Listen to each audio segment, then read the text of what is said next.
Hi, and welcome to Adventures with Reid and Tiff. My name is Reid, and today I'm going to talk about winter camping and how to get into the backcountry for less money if you're just starting out for winter camping. So for this video, I'm going to focus specifically on the sleep system. If you go directly to get winter gear is extremely expensive and may not be necessary depending on where you live.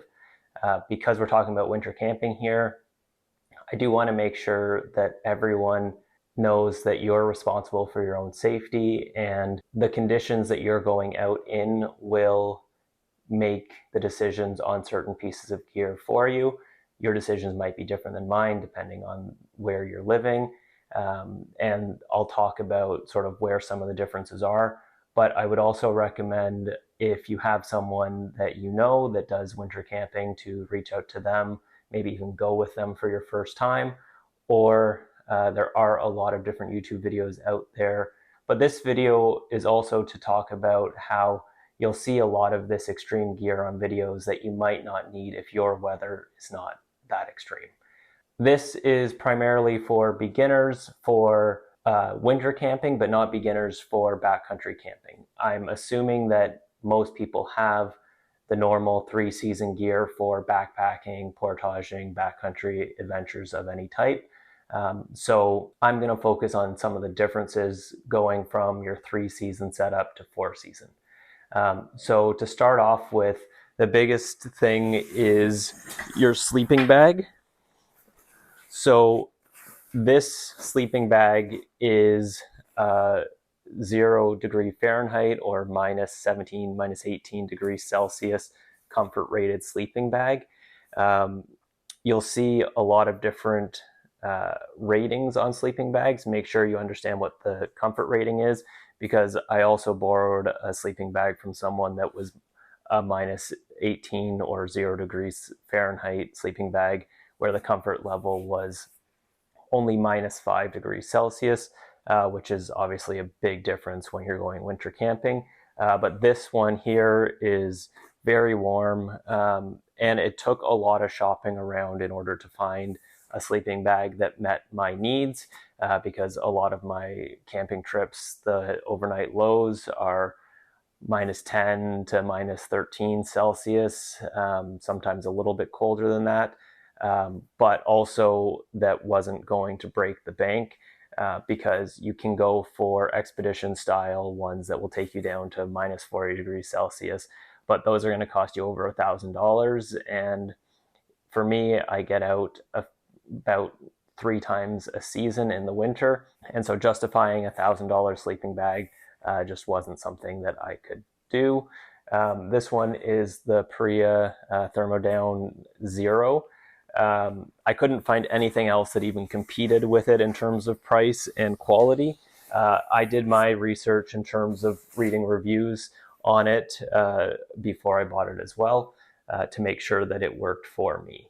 The other thing you can do is, if you have, say, 32 or 30 degree Fahrenheit, 0 degrees Celsius sleeping bag for your 3-season, and you also have something like a quilt, you can layer those systems, but do your own research to figure out what you can do. For me, I layered 2 0 degree Celsius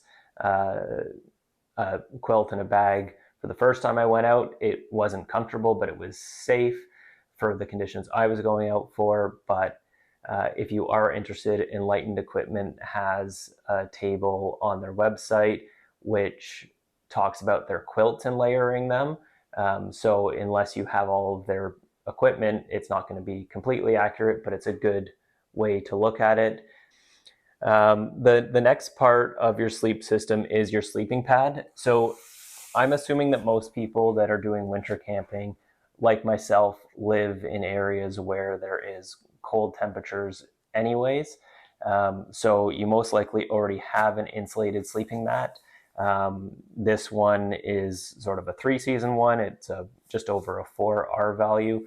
The R value, the higher the number, the better in terms of warmth, because it's insulating your body heat from the ground. So it uses your body heat to keep you warm instead of losing it to the cold ground beneath. But so this by itself, in a cold, frozen ground setting, I've used. I wouldn't recommend it, certainly not as your first experience because you will be cold. But if you're looking to reduce the gear that you're buying, anything that's over 4 will be survivable but not comfortable. So if you have something like this, though, you can very easily upgrade it in R value by adding in something. Any of the closed cell sleeping pads, they have an R value of 2. So it goes from 4 to 4.3 to 6 to 6.3 when you add these together. The other benefit of having the closed cell pad is that it's nice for setting up things in the tent, like pumping up your sleeping pad, having it on the floor to separate you a little bit. Also, you can use it for sitting, so that's nice to have. But pairing these two together is a pretty affordable way in order to upgrade your sleeping mattress. This, you don't need to get necessarily a Thermarest. You could get any of the sleeping pads, like the Decathlon one is quite a bit cheaper, but advertises the same R value. Now, if you don't have an insulated sleeping mat at all and you use a non-insulated one for your 3-season camping and you're looking for a sleeping pad, then getting one that has a higher R value would make sense instead of doing these two together. And so something like a Nemo Extreme or a Thermarest for cold weather. This one advertises an R value in the 8s, but I haven't used the Thermarest comparable product, which has a lower R value, but I do know from researching that a lot of people say that the Thermarest pad's a little bit warmer. This has kept me warm, but it certainly didn't feel incredibly toasty, but I am a cold sleeper. And that's something that's important to keep in mind when you're looking at your gear is, are you a cold sleeper? Are you a hot sleeper? Because if you're a cold sleeper, everything you're getting should be warmer. So for example, the sleeping bag, which is minus 18 degrees Celsius for comfort rating, I've taken it down to minus 13, being 5 degrees difference without too much issue. But I also wouldn't plan to go out on a trip with this sleeping bag if it was going to be minus 18 exactly, because I'm a colder sleeper. I would probably be cold. I could layer up and do different things to keep myself warm and do that. But it's important that you give yourself about a 5-degree wiggle room in your temperatures. And I'm talking about 5 degrees Celsius, so that would be like 10 degrees Fahrenheit wiggle room. But you can make that choice based on your body. If you're not, although this is not a sleep system item, but if you're not bringing a closed cell pad to help with your other pad, having some sort of small sit pad is very helpful around camp to keep yourself warm when you're cooking or when you're just relaxing at the end of the day on a log, a rock, a picnic bench, whatever you happen to have. And then the other thing for this is that I have used this on really cold nights where there's, for me, it would be mostly my hips because that's where a lot of body weight is in terms of compressing the sleeping pad, where I put this under the sleeping pad and it actually makes a difference in those cold spots. So it's good to have. And then something that does help for your sleeping, and you'll hear this in every YouTube video, is if you boil water and put it into a Nalgene, it will stay warm for a long time, especially if it's inside of your sleeping bag. So you can put it in your toe box to keep your toes warm. There is the lightweight Nalgenes and then sort of your classic Nalgene. For a weight perspective, obviously the lightweight one's better, but from a winter camping perspective, I like the classic one better because it is more of a slow burn. When you put boiling water in here, it stays warm and is warm for most of the night.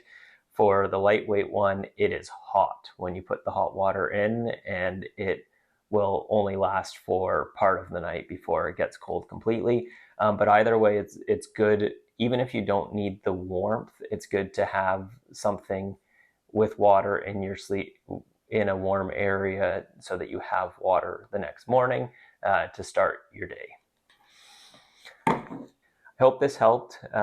If you stayed till the end, please like this video and subscribe.